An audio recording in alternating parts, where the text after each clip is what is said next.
What is going on, all you Pokemon collect maniacs out there? This is Ryan, the PikaPikaPaPa, and here we are with another bit of data straight from TCG Player, where they are showing us their high demand, low supply cards on their website. Now, TCG Player shares this with us about every 3 weeks, and it is really, really cool. I have done several different iterations of how I present this information, and the goal of this is not only to show you what's on the list, but really deep dive into why it's on the list, and the price movements, and all of those cool things that we chess playing, Pokemon collecting, and investors out there really enjoy. Now, there are some cycles and there are some patterns to this. For example, where we are right now, right? Paldean Fates just came out, so it should be no surprise to all of you that there's going to be a lot of Paldean Fates cards on this list. So when I started putting this together, I thought, oh, I know what's going to happen, right? This is going to be the old Pokemon pop and flop, right? Like every time, you know, Scarlet and Violet, Obsidian Flames, Paldea Evolved, obviously 151 was a totally different animal, but when all these Scarlet and Violet sets come out, yeah, they're in high demand and low supply, but guess what? The price graph always looks the same. It's a sharp downward to the right trajectory, right? Like that's the Pokemon pop and flop. We all know that happens with these singles. And, you know, I don't watch a ton of other YouTube creators. I spend so much time trying to create my own, and I don't always want to confuse my thought process. I don't want it to be, you know, hindered by the thoughts of others. I try and keep it as unique as I can. But I've seen a lot of people who've been posting videos about Paldean Fates singles are crashing, right? And so I thought, oh, this is going to be the same.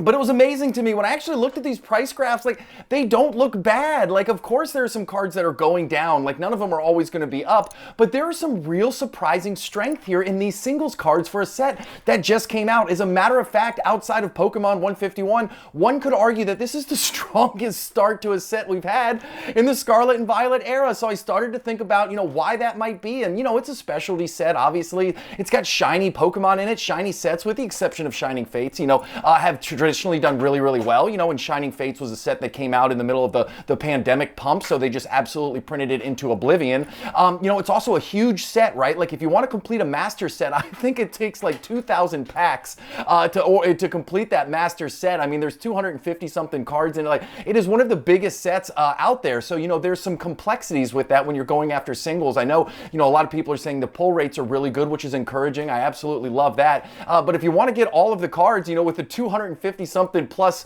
card set, it is hard to get the exact one that you want when you're ripping wax. You know, I also love the fact that they pulled one of the Zards out, and it's a Black Star promo, only available in the tins. We'll get into that in a minute. So anyways, you know, that Mew is also really fire. Like, I love the artwork in that. The Mew artwork actually, to me, feels very 151-esque, you know, the way the artwork is, and I wouldn't call it well, it is cartoony, you know, and it's just kind of a light and fun card. So anyways, we're going to do a deep dive into these, you know, high demand, low supply cards. We're going to do an even deeper dive into some of the Paldean cards that are on here. And I can't wait to share with you because this is really cool information. So if this kind of stuff excites you, if this is something that you're interested in, hit that subscribe button. We do fun stuff like this all the time. We're building an amazing community. We would love for you to be a part of it. If you like what you see, give us a thumbs up. Questions or comments, drop them down below. So without further ado, let's get into the list right here. So this is it. A lot of times when a new set launches, they give us a condensed list. This list will be anywhere from 10 to 25 cards, and this time it is 10, right? Now, obviously, you know, Paldean Fates is up here, and as I said earlier, you know, a lot of people are talking about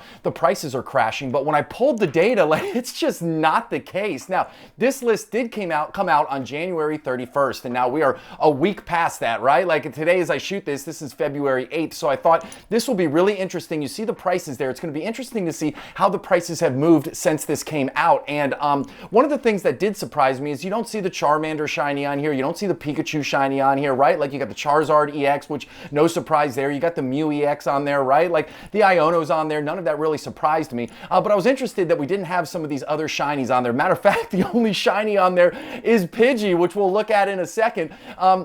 But when I went ahead and looked at those card prices are actually flat, right? Those shiny Charmander and the shiny Pikachu is actually flat, which again is not a bad thing for a brand new set. And then of course at the end of this video, we'll also talk about a couple of the cards that are still on this list from the last video and see how those prices have changed since the last time we looked at it. So getting into the Paldean Fates cards that I was talking about, listen, this is not a Pokemon pop and flop that we're used to, okay? Like, yes, it started off way high and it dropped, but look, both of these chase cards are actually coming up in value. Now, the Mew is starting to show a little bit of softness there, and the Charizard EX is starting to flatten out, but we usually do not see this, okay? I mean, even if you look at the Sword and Shield sets, right? Like Silver Tempest was still coming down for 18 months, and it was a steady downward into the right. It didn't have any upward blips for a long, long time. Lost Origin was doing the same thing. You all knew that I do this video on Pokemon index funds, right? And Lost Origin has been coming down. Now it's finally starting to see some strength, but the fact that we a couple weeks in start to see some of these cards popping up a little bit,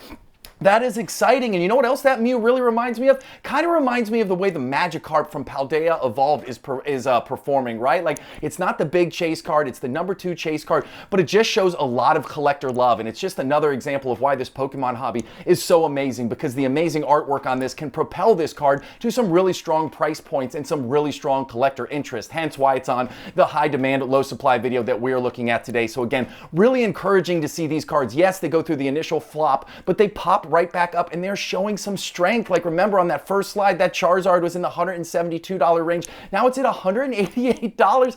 Really, really exciting stuff. Again, this doesn't mean they're going to hold on to their price points. It doesn't mean that these are going to flatten out and stay here forever like we've seen with 151, but at least it is a very, very strong start. Now, the next thing I wanted to talk about right here, it's not all sunshines and rainbows, right? This Iono did not perform the way I think a lot of us anticipated, right? But if you look at the Japanese market, the Iono is the big chase card over there as well, but it just doesn't have quite as much strength and quite as much oomph as some of those full art trainers that we've seen in the past.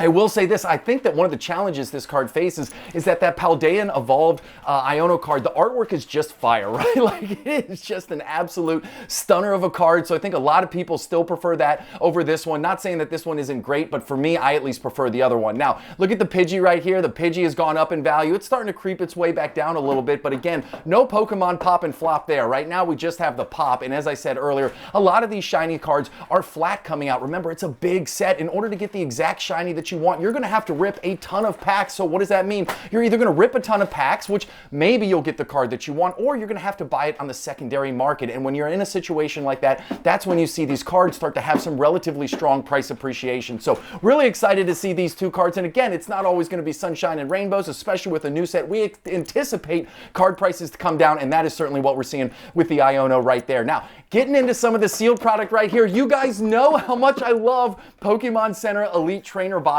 and look at this Paldean Fates Pokemon Center exclusive ETB. Now, the graph looks scary, but pre-launch, this was up in the $170 range, which absolutely makes no sense whatsoever. So now that it's been out, it is sold out on the Pokemon Center. We got a little bit of a restock as soon as the set launched, which we typically see, but after that, it has been gone. Sayonara, bye-bye. It is flattened out right now at the $74 range, which is really exciting for a new set that has come out that is a really strong price point. Now, one of the things I'll say is, historically, at least ever since we started seeing these new versions of Pokemon Center Elite Trainer boxes, we haven't seen a ton of restocks, right? We've seen 151s kind of trickle in, really only available for a couple hours. Usually it hits Twitter and then people snap them up left and right. We've seen Obsidian Flames show back up for a little while, but even that lasted maybe a couple of months. So, I mean, the window of opportunity to get these is incredibly small. I'm not saying it won't come back for sale. I'm sure it will at some point, but if it does and you don't have it and you want it, you got to act fast. Now, the very next one right here is that Charizard tin, right? Now, the price is really high because it hasn't officially launched yet. Matter of fact, when you watch this video, that will be the official launch date, and this price will come down. These are people who are pre-ordering it, making sure that they get the specific Charizard one, because there is 3 different variants. So I do expect this price to come back down closer to MSRP, and I don't know how much of this is going to be out there. I don't know what the supply is going to look like, but I promise you this, I have already picked up 3. My wife found 3 at Walmart today. She picked them up. We have them. I ordered 3 more off of Amazon, so I have 6 of these in the Poke Closet, and I'm going to hold on to them. I'll wait another year and see where they're at, but I do think no matter what, when you're talking about a long-term investment, 3, 5, 10 years, like, it is hard to go wrong with this Charizard tin right here, so I'm very, very excited to have it. Now, as I promised, we're going to look at some of these other cards that we've seen on the previous list.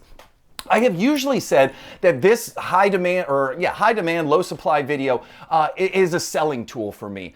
But the last couple videos, that energy, that momentum has really started to change. We used to see a lot of these cards, you know, they'd be on the high demand, low supply list, and then the price would just absolutely plummet. But the last 2 videos, including this one, which now represents about a month and a half worth of data, the prices are actually starting to increase. So when you think about high demand and low supply, in your mind, it just goes to say, hey, listen, I expect the prices to increase. So I don't know, maybe I was wrong. Maybe this will turn into a buying tool, right? You see something on this list that tells you there's a high demand for it and a low supply for it. Maybe it means that you can see some price appreciation. Need some more data points, you know, need a couple more months of looking at this to decide which one it is. But it was really exciting to see that at least this one from Paradox Rift right here, that one is up 17%. And then of course the Giratina V-Star from Lost Origin is up 43% since the last time it was on this video a couple weeks ago. And you just look at those price charts right there. It is exciting to see these things starting to gain some strength. It's exciting to see cards that are driven by the TCG game, right? Like by the actual playability. Those cards get some love and attention. I absolutely love it. Again, I love that so much about Pokemon card collecting.